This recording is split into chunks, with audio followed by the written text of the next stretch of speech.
하나님의 말씀 빌립보서 1장 9절로 11절까지 말씀입니다.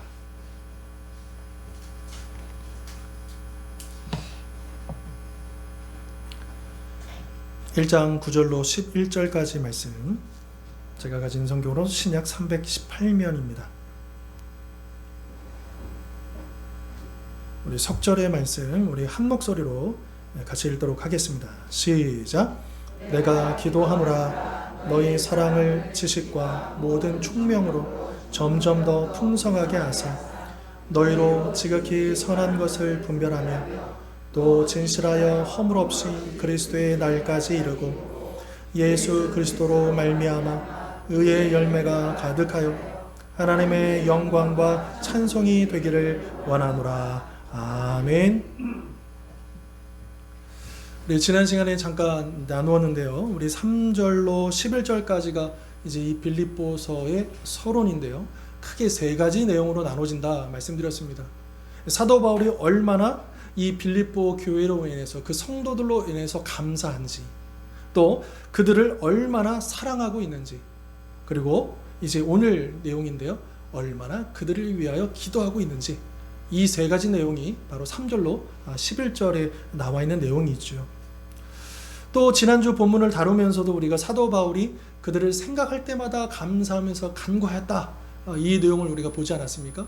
그런데 오늘 읽었던 9절, 10절, 11절은 사도 바울의 그 기도의 구체적인 내용입니다.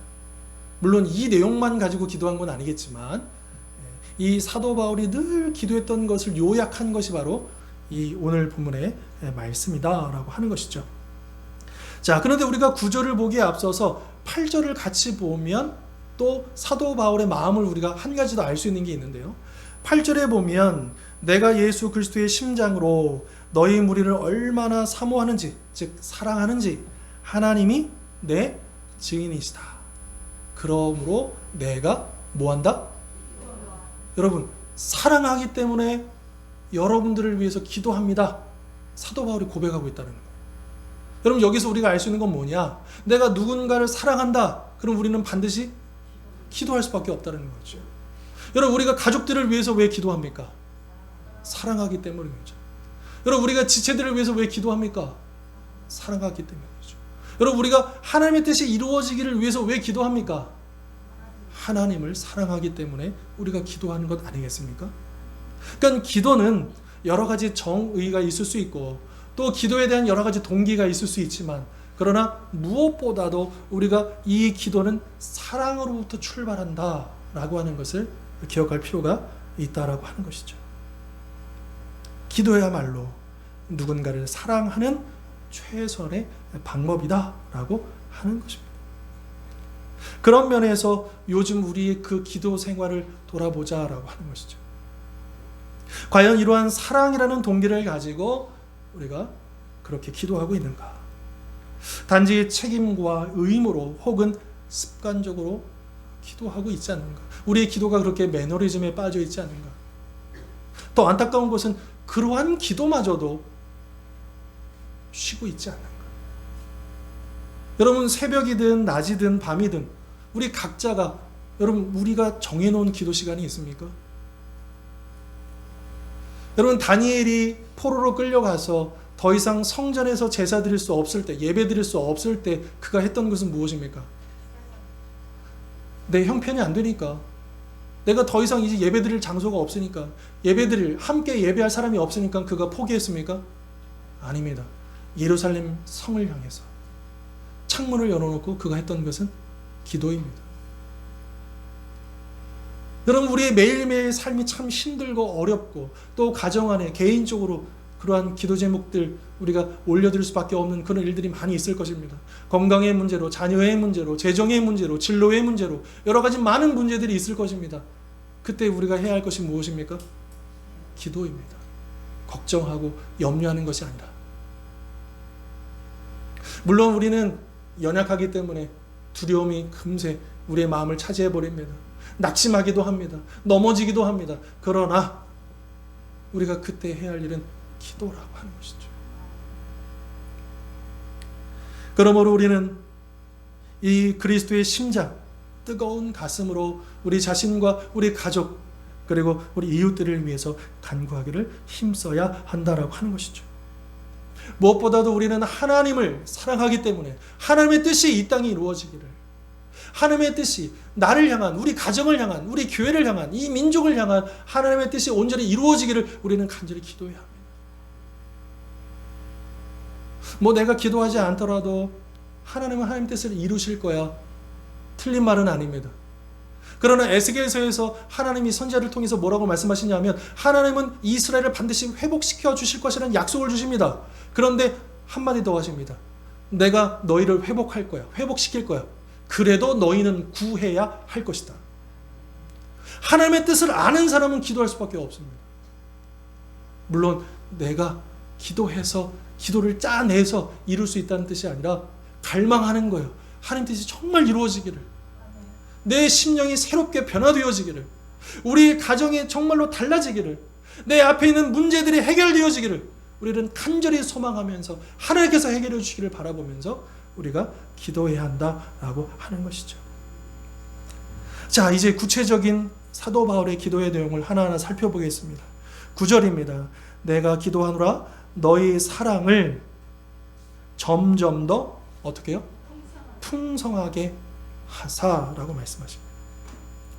사도 바울은 빌립보 성도들의 사랑이 점점 더 풍성해지기를 간구했던 것이죠.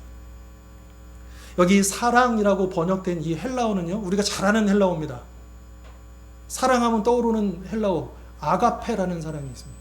이 아가페라고 하는 것은 하나님의 사랑을 의미하는 것인데요, 무조건적이며 이타적인 사랑을 의미하는 것이죠. 그래서 이 아가페 사랑, 그러니까 빌립보 성도들의 사랑이 점점 더 풍성해지를 구했잖아요. 그런데 그 사랑이 뭐냐 하면 무조건적이고 이타적이어서 받는 사랑이 아니라 주는 사랑이라는 겁니다.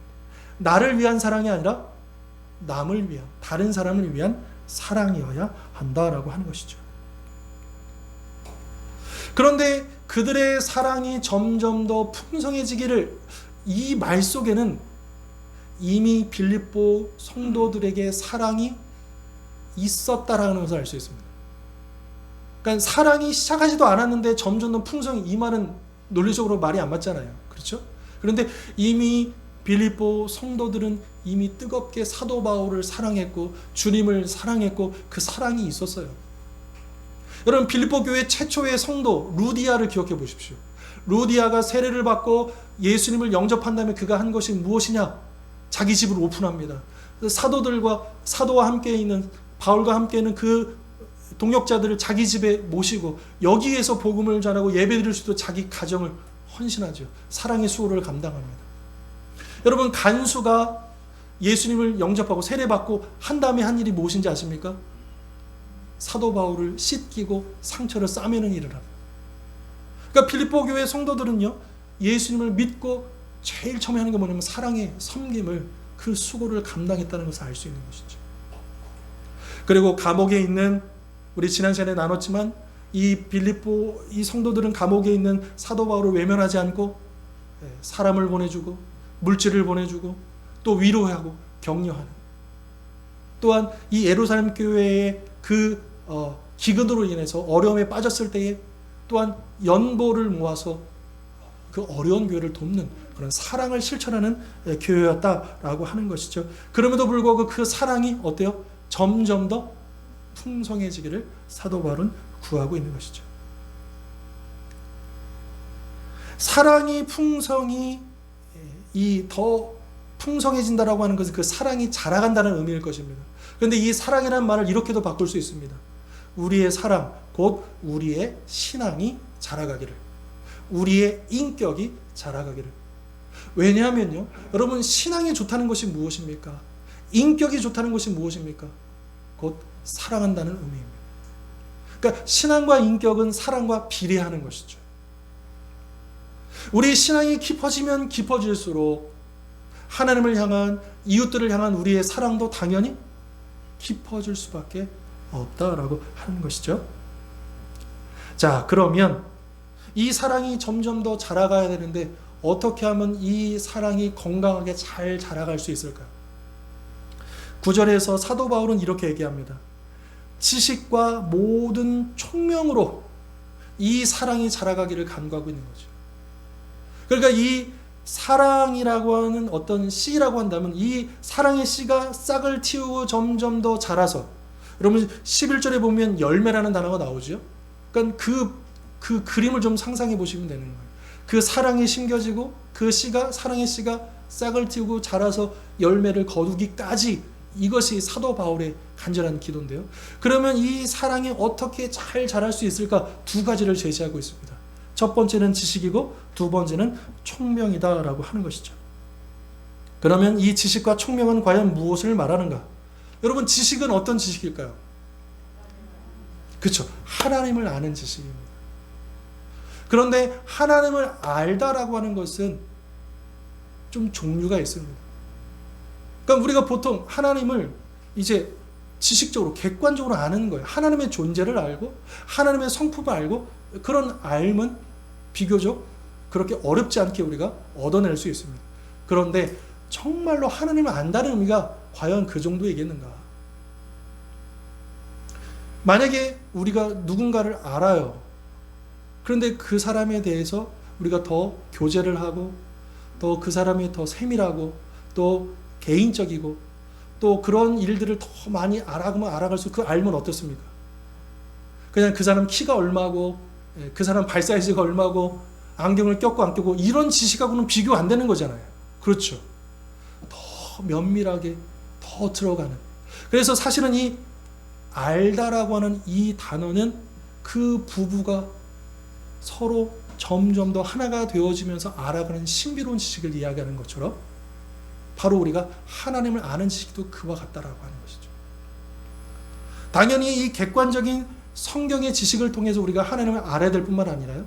그러나 이 지식은, 이 성경을 그냥 우리의 이성으로만 이해하는 것이 아니라 성령의 감동하심으로 깨닫게 되는 것입니다. 하나님의 그 사랑을 맛보는 것이죠. 이 맛보다라는 이 우리말의 표현은 굉장히 좋은 번역인 것 같아요. 맛보다. 그러니까 하나님을 맛보는 거예요. 하나님이 어떤 분이신지를 정말로 맛본다라는 표현을 할 수 있을 만큼 그분을 알아간다라고 하는 것이죠. 자, 그 다음에 두 번째로 총명은 뭐냐? 총명은 통찰력, 분별력입니다. 우리가 보통 지식과 그 다음에 지혜를 좀 구분하지 않습니까? 그러니까 지식은 인포메이션, 어떤 정보의 측면을 얘기한다면, 지혜는 여러 수많은 정보가 있을지라도 그것을 적재적소에 잘 적용할 수 있는 게 지혜 아니겠습니까? 그러니까 여러분, 꼭 서울대 나오지 않더라도 얼마든지 지혜로울 수 있습니다. 그러잖아요. 뭐 꼭 대학교 나와야, 공부를 많이 해야 지혜로운 건 아닙니다. 우리 선조들을 보십시오. 우리 부모님들을 보십시오. 참 지혜로운 삶이 있지 않습니까? 그것이 학교 공부를 많이 해서 얻어진 것은 아닐 것입니다. 그러니까 지식도 중요하지만 또 중요한 게 뭐냐? 내가 알고 있는 그 지식을 어떻게 적용할 것인가? 이 지혜, 분별력, 통찰력, 이 총명이라고 하는 이것이 우리에게 굉장히 중요하다라고 하는 것이죠. 특별히 오늘날과 같이 복잡하고 혼란한 시대를 살아가는 우리에게 있어서 이 통찰력과 분별력은 너무나도 중요합니다. 사도 바울이 고린도전서에서 그렇게 얘기합니다. 모든 것이 가능하지만 그 가능한 모든 것이 덕을 세우는 것은 아니다라고 얘기합니다. 그러니까 우리에게서 복음 안에 자유가 주어져서 우리는 복음 안에서 무엇이든 할 수 있어요. 그러나 그 무엇이 다 덕을 세우는 건 아니다. 거기에는 분별력이 필요하다. 나의 말과 행동에 있어서 무엇이 더 중요한가? 내가 하나님을 사랑하는데 과연 내가 어떻게 행동하는 것이, 또 어떤 것을 선택하는 것이 정말로 하나님께서 더 기뻐하시는지를 아는 것, 그것이 바로 총명이다라고 하는 것이죠. 우리의 인생에 진정 중요한 것이 무엇인가? 이것을 깨닫는 것이 총명입니다. 분별력입니다. 통찰력입니다. 그래서 이 지식과 총명은 한 세트로 가는 거죠. 그래서 우리가 누구를 사랑해야 하고 왜 그 사람을 사랑해야 하는지를 알기 위해서는 지식이 필요해요. 우리가 하나님을 사랑한다는 것을 그분에 대한 지식을 통해서 우리가 알게 되는 것이고요. 그리고 또한 그러면 하나님을 어떻게 사랑해야 할까? 우리 가족과 이웃을 어떻게 사랑해야 할까? 여기에 대해서는 총명이 필요하다. 분별력이 필요하다라고 하는 것이죠. 만약에 이러한 지식과 총명이 겸비해서 그 사랑이 자라지 않는다면 그 사랑은 그저 맹목적인 사랑이 되고 말 것입니다. 여러분 화면 한번 보시겠습니까? 성경 구절 로마서 10장 2절로 3절인데요. 우리 같이 한번 읽도록 하겠습니다. 시작.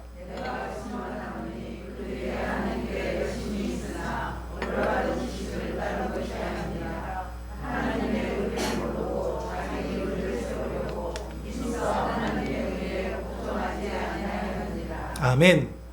여러분 여기에 그들은 누구냐면 유대인들을 얘기하는 거예요. 여러분 유대인들만큼 하나님을 사랑하는 민족이 없습니다. 그들의 사랑이 얼마나 뜨거운지는 몰라요. 그런데 안타깝게도 그 유대인들은, 특별히 예수님 당시에 그 유대인들은 누구보다도 하나님을 사랑했지만 올바른 지식과 총명을 따르지 않았기 때문에 하나님의 의의를 저버리고 자기의 의의를 세우고 말았다라고 하는 거죠. 그냥 열심히 사랑하기만 하면 되는 문제가 아닙니다. 열심히 헌신하기만 하면 되는 문제가 아닙니다. 하나님을 알아야 합니다. 하나님의 뜻을 알아야 합니다. 그리고 지혜롭게 하나님의 뜻을 어떻게 내 삶 속에서 적용해 낼 것인지, 이게 진정한 사랑이다라고 하는 거죠. 나의 사랑을 상대방에게 전달할 때 상대방의 입장에서 생각하지 않고 그냥 내가 생각했을 때 이게 사랑이고 이거는 그 사람한테 좋은 거야 라고 막 일방적으로 그 사람을 위해서 막 행동한다. 그러면 그것을 건강한 사랑이라고 볼 수 있겠습니까? 아닙니다. 사랑은 결국 그 사람을 위한 거잖아요. 그렇다고 한다면 내가 무엇을 그 사람을 위해서 행동하더라도 어때요? 그 사람을 알아야, 그 사람이 무엇을 좋아하는지 알아야, 또 무엇을 싫어하는지 알아야, 그래야 내가 그 사람을 더 잘 사랑할 수 있는 것 아니겠습니까? 우리가 하나님을 사랑하죠. 그런데 우리가 하나님을 더 잘 사랑하기 위해서는 우리 하나님을 알아야 된다는 것입니다. 하나님이 무엇을 좋아하시고 무엇을 싫어하시는지 알아야, 대강 아는 것이 아니라 정말 깊이 알아야 됩니다. 그래서 우리가 아는 만큼 사랑할 수 있는 겁니다. 아는 만큼 우리가 하나님을 그렇게 잘 섬기고 또 사랑할 수 있다라고 하는 것이죠. 자, 이렇게 참된 지식과 올바른 분별력이 겸비한 사랑은 점점 더 자라나게 되면 10절의 말씀처럼 어떤 결과를 낳게 되냐? 지극히 선한 것을 분별할 수 있게 됩니다. 그러니까 사랑이 자라가는데 무언가를 지극히 선한 것을 분별하게 해준다라고 하는 것이죠. 지극히 선한 것, 즉 하나님의 온전한 뜻을 분별할 수 있게 된다라고 하는 것이죠.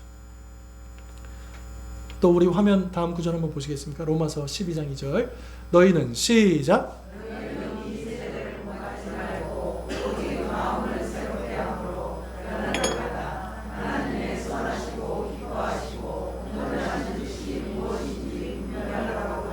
아멘. 여러분 우리가 하나님을 사랑하고 그분을 섬기기 위해서는 반드시 하나님께서 선하시고 기뻐하시고 온전하게 여기신 그 뜻을 알아야 합니다. 그것을 모르면서 우리가 어떻게 하나님을 사랑하고 섬길 수 있겠습니까? 우리를 향하신 하나님의 뜻, 그것이 과연 무엇일까? 오늘 본문 10절은 이렇게 얘기하십니다. 진실하여 허물 없이 그리스도의 날까지 살아가는 것, 그것이 바로 지극히 선한 것, 우리를 향하신 하나님의 온전한 뜻이다라고 하는 것이죠. 우리는 하나님의 뜻 그러면 내가 동쪽으로 갈까 서쪽으로 갈까, 내가 A를 선택할까 B를 선택할까, 그런 거로 우리가 생각하기가 좀 쉽습니다. 그러나 성경에서는 아무리 펼쳐봐도 동쪽 서쪽 이런 거 안 나옵니다. 그렇죠.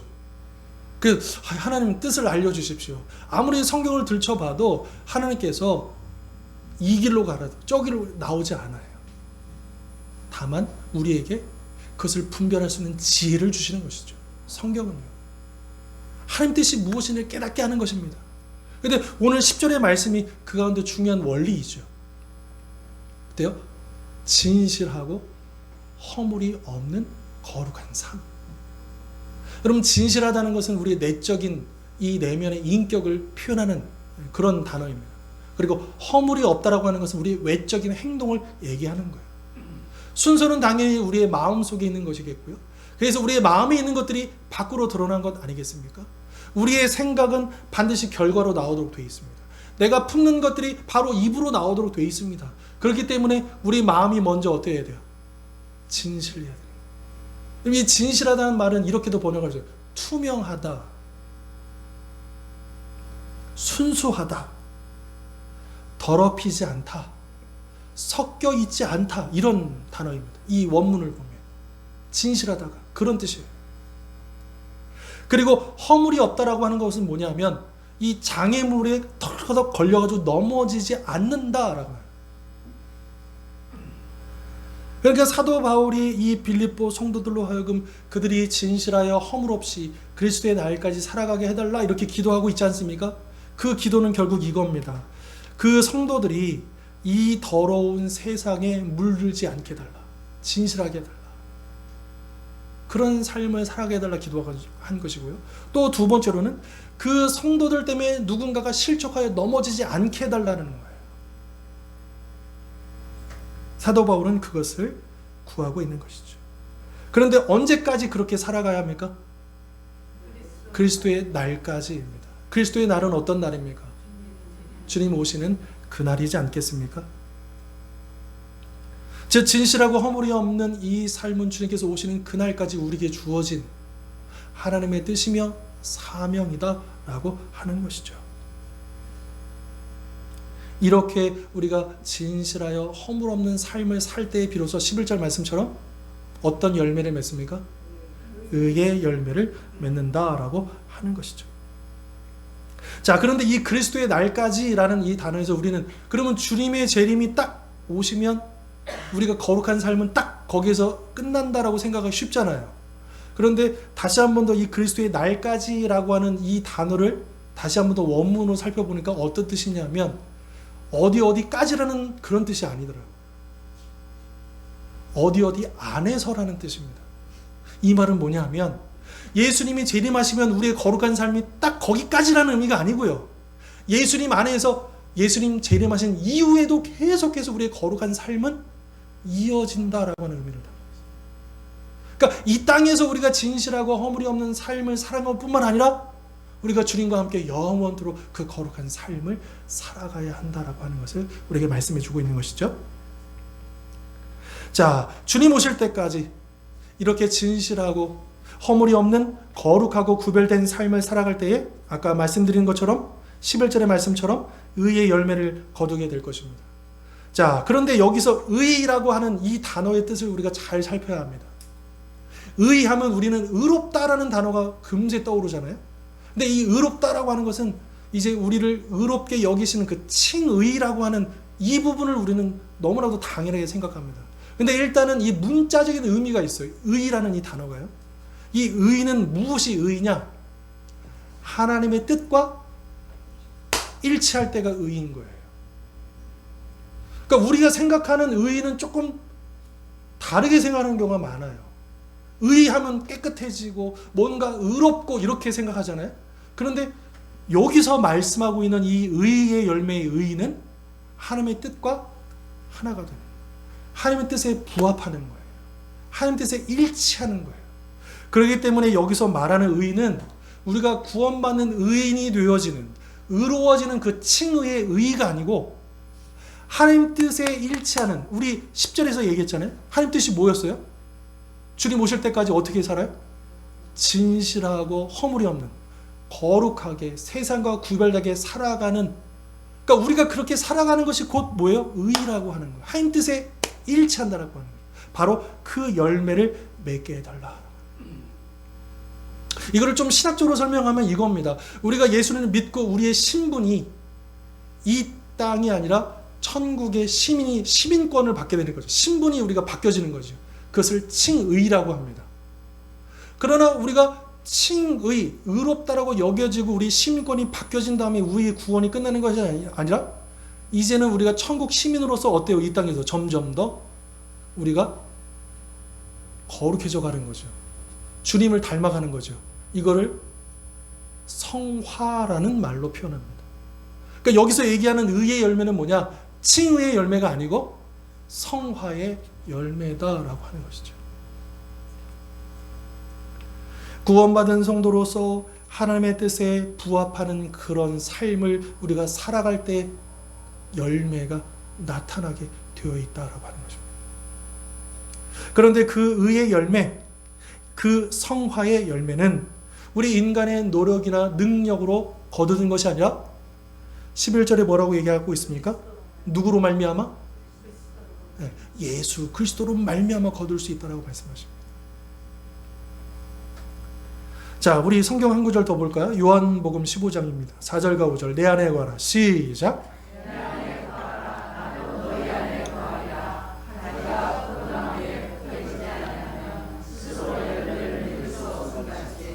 너희도 내 안에 있지 아니하면 그러하리라.